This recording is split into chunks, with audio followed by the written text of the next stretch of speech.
Hi everyone, thanks for checking out my Orca build here.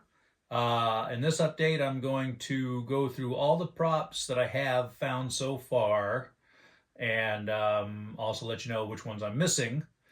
And I'm going to go through each prop pretty much in detail, so thanks for checking it out. Okay, let's start right back here with the Burns-O-Matic TX850L propane gas cook stove. This is exactly what they had in the movie. You can tell just by the decals, by the silver wings that hold it up, the two burners, the little latch you can see in the movie in a couple stills, the decals on the actual propane bottles. This is the stove they had on the real Orca in the movie Jaws.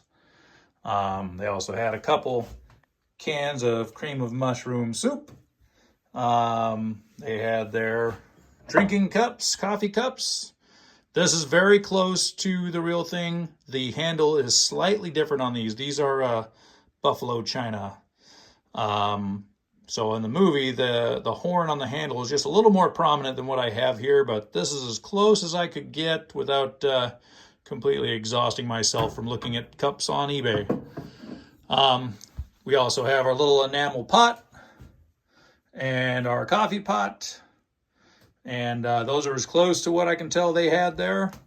The little rib you can see in the movie. Of course, the one on the real Orca has a big chip out of it. This one is not screen accurate. None of these things are, obviously.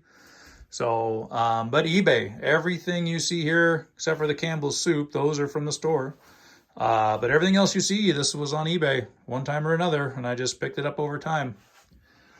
Up here, the little round window, we have a Wilcox Crittenden number 10 porthole. That is the exact porthole they had in the movie. On a certain screenshot, I can't remember which frame, but you'll see that little 10 in the movie. I believe it's as Quint walks past after he grabs a hook when they're fishing. But that is the actual porthole from the movie.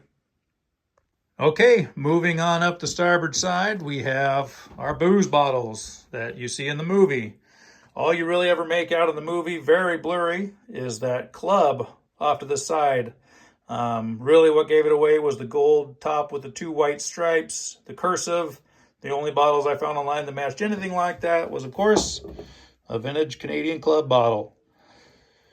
This little bottle over here is a vodka bottle. This was probably the single hardest prop inside of the Orca to find. I could not figure out what it was. They have it scratched off in the movie, and all you can really see is an A, I believe, and a V, sort of. You can't make out anything else on the bottle. I spent months looking for vintage vodka bottles and different red label bottles and you name it. I could not find it, and I was just about to give up and saying, you know what, it's not worth it. But then I did find it. It was a bottle of SS Pierce vodka, which is basically, I believe, bottom shelf vodka from New England area. I'm not from there, so I can't say for sure.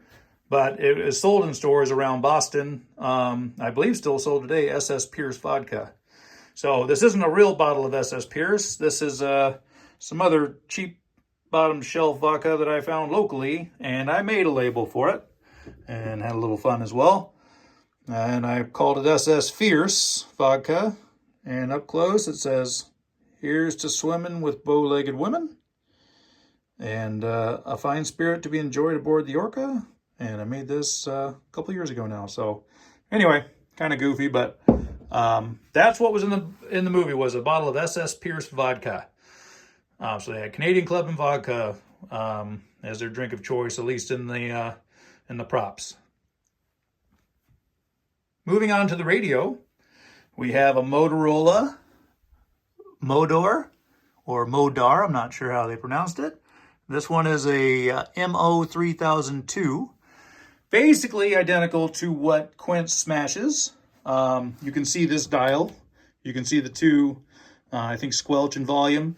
And then you can have a couple different settings or whatever these buttons are. I'm not too sure. But this is basically the exact same radio that Quint smashes, all together with the white handset. And that's at least as close as I can find is exactly what he had. Okay, continuing on. The lower helm. Obviously, they mostly drove, or always drove in the movie anyway, from the flybridge helm. And this was a second station, what we would call the lower helm. Really, it's just a leaning post for most of the movie, as Chief Brody leans on it to listen to Quint's Indianapolis story. And for a brief minute there, when the shark's attacking the boat, Hooper comes over to try and start the engines, and or engine, excuse me. And this is my recreation of that. So, helm wheel. This is a 20-inch Wilcox Crittenton helm wheel. And in the real boat, I don't know if they had hydraulic steering or if it was cable over pulley. That vintage, hard to say. The original Warlock, I guess, was built back in the 40s or 50s. So very well could have had cable over pulley. I'm not sure what they really had. Doesn't matter. But this is the actual wheel. Not screen accurate, of course, but another eBay find. This is the wheel they had there. This is all Stewart Warner gauges. I knew that right off the bat without even getting too many pictures that were accurate, just because the SW gave it away in some of the frames, even though you couldn't make out the small Stewart Warner. And of course, this is a 3,000 RPM. And then the rest of these gauges, I guessed on for the most part. I couldn't find any pictures up close to this helm until after I built it. Then I finally found actually a photograph that I believe was from Joe Alves. And it shows the gauges, and it shows that I actually chose pretty darn correctly. I just now got that hour meter. I didn't originally have that in there until I saw that photo of Joe Alves. But everything else is pretty much there. Amp gauge, oil pressure, engine temp, and fuel. This may have been a voltmeter of some kind in the movie. I don't think that's actually fuel, but close enough. Nobody ever really can see what that is. I'm missing a couple knobs here because I was trying out some different ones to get the right shapes, because all the knobs are just a little bit different in the movie. These ones are a little smaller. They got this guy by himself with that particular shape, and then these ones are a little wider. So I'm still trying to find something that works for those two. Of course, a horn button, the ignition. In the movie, this nut is square. Or sorry, not square. This nut is a hexagon shape, and I will be changing that out when I get an ignition with a hexagon shape. I also believe the horn button had a hexagon nut as well, and I'll be changing that out too. The Morse engine controls. This is a standard that's been around forever. So I knew right away when I saw that in the movie what that was. It didn't take me much to find. That's all that is. That's your shift for, forward, reverse, and then your throttle. That's all they had. Single engine boat. Okay, moving up. We have our Lowrance locator sounder. This model is a LFG 300. I believe the one on the boat actually was a LFG 100, although I'm not 100% sure. But this is pretty much identical to what they had on the flybridge and here at the lower helm.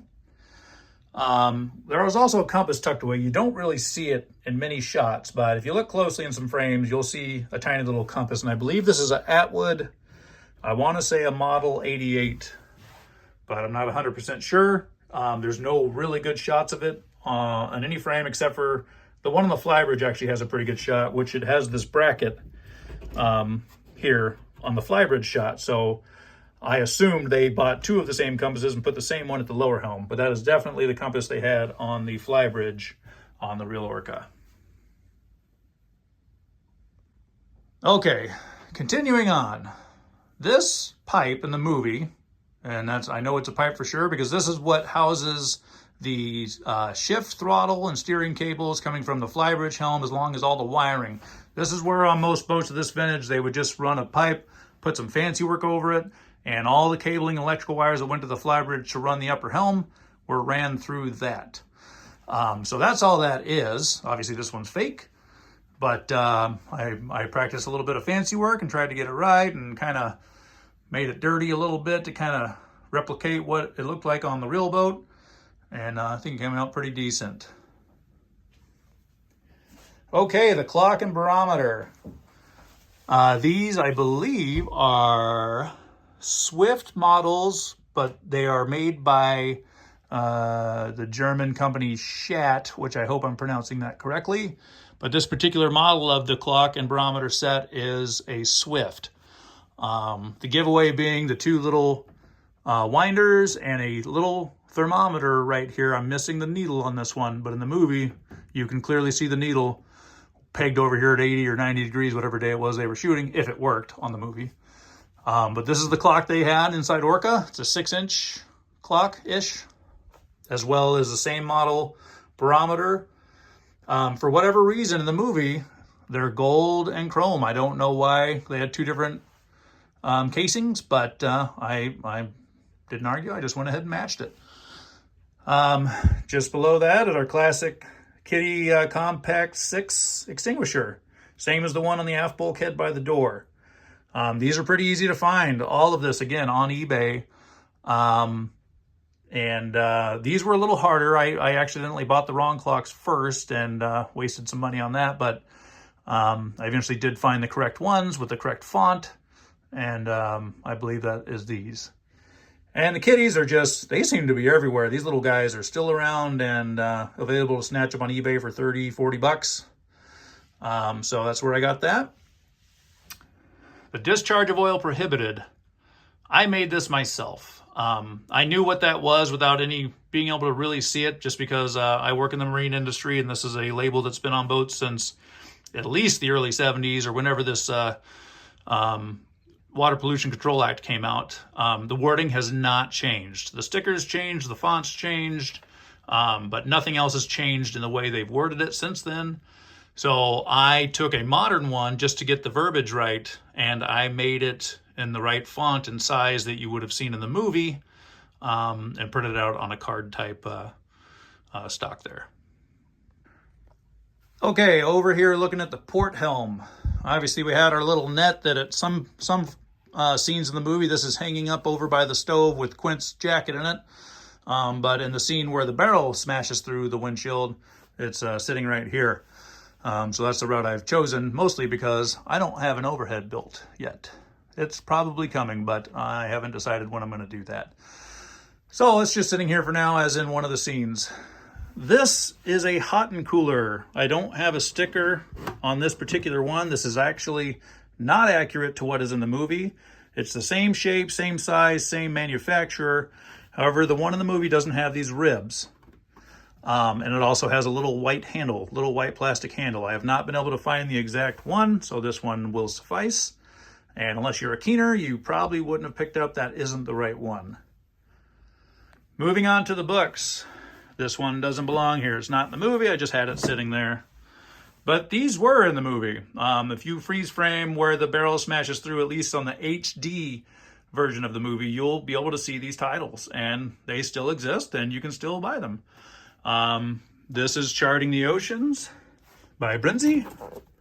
That's one of the books they had sitting there. This one's a little faded. You can see it's orange on the sides. In the movie, it's a little brighter orange like the cover. But that is a book they had sitting there. They did have a boating almanac. However, in the movie, theirs is volume 1, and the binding is green. But this is the closest one I can find of the boating almanac that they had sitting there. The Atlantic Coast Coast Pilot book. This is the actual book they had in there. Not screen accurate, or not screen used, sorry. But obviously I found the exact book they had, and it is here. This is just a Life magazine and stuff in there. There is some little white piece of paper in the movie. I don't know what it is. I just shoved this in here, as well as this blue part. This Waterway Guide 74 is fake. I just printed this out, got the font right, wrapped it around some random paperback book I have. So that one is not real, as well as this other Coast Pilot number 2. This is also made up. I did the font myself and wrapped it around some other kind of paperback. But this book by A.C. Gardner, A Short Course in Navigation, this is the real thing that was on there. They had on board as well. Okay, the toolbox. Again, most of you will probably notice that it is not the exact shape, nor did the one in the movie have a busted lock. It had actually, the padlock was intact. It did not have a lock on it in the movie, but this was the closest thing I could find without, again, exhausting myself. I think it does the job well. It's used. It has the same handle on top, and the same overall general shape, so I put it in the good enough column. Okay, probably the second or third hardest thing to find out of all these props was this tide clock.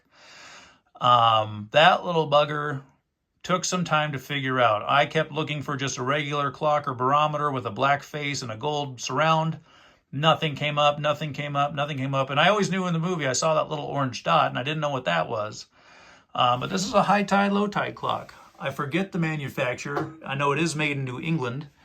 But that is what is laying there, or sorry, that's what is bolted to the bulkhead in the movie. This little guy is our international flags and pennants chart. That is all they have pinned up over there. And I found this online and printed it out on cardstock, and that'll work.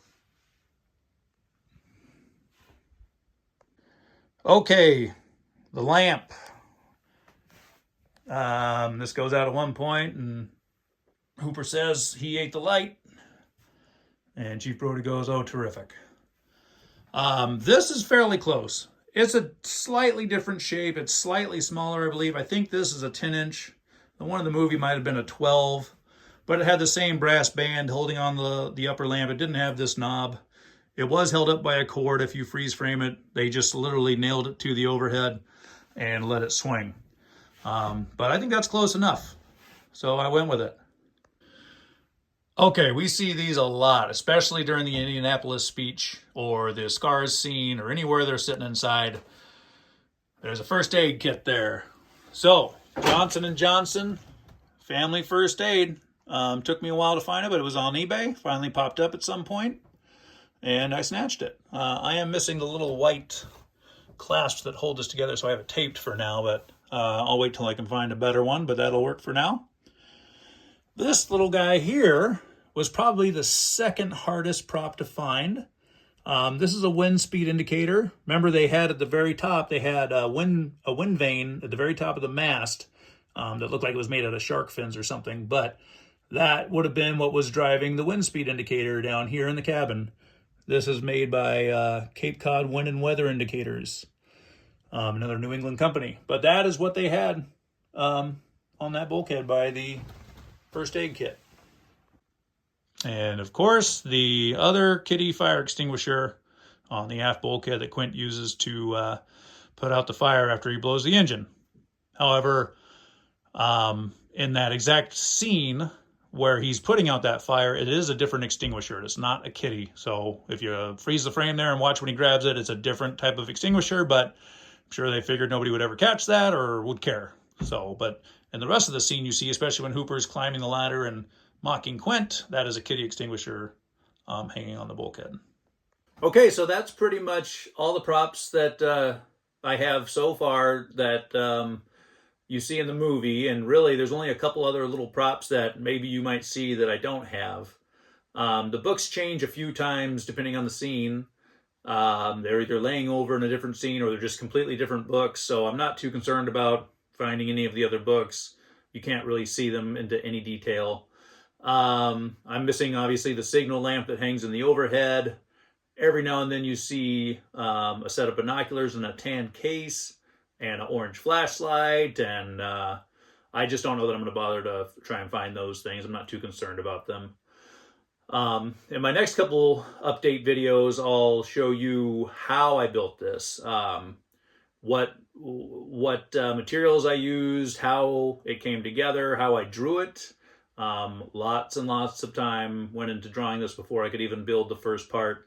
Countless hours into drawing and figuring out dimensions, and I'll explain that in another update video. But this is what I have for now, so hope you enjoyed it, and stay tuned for the next updates. Thank you.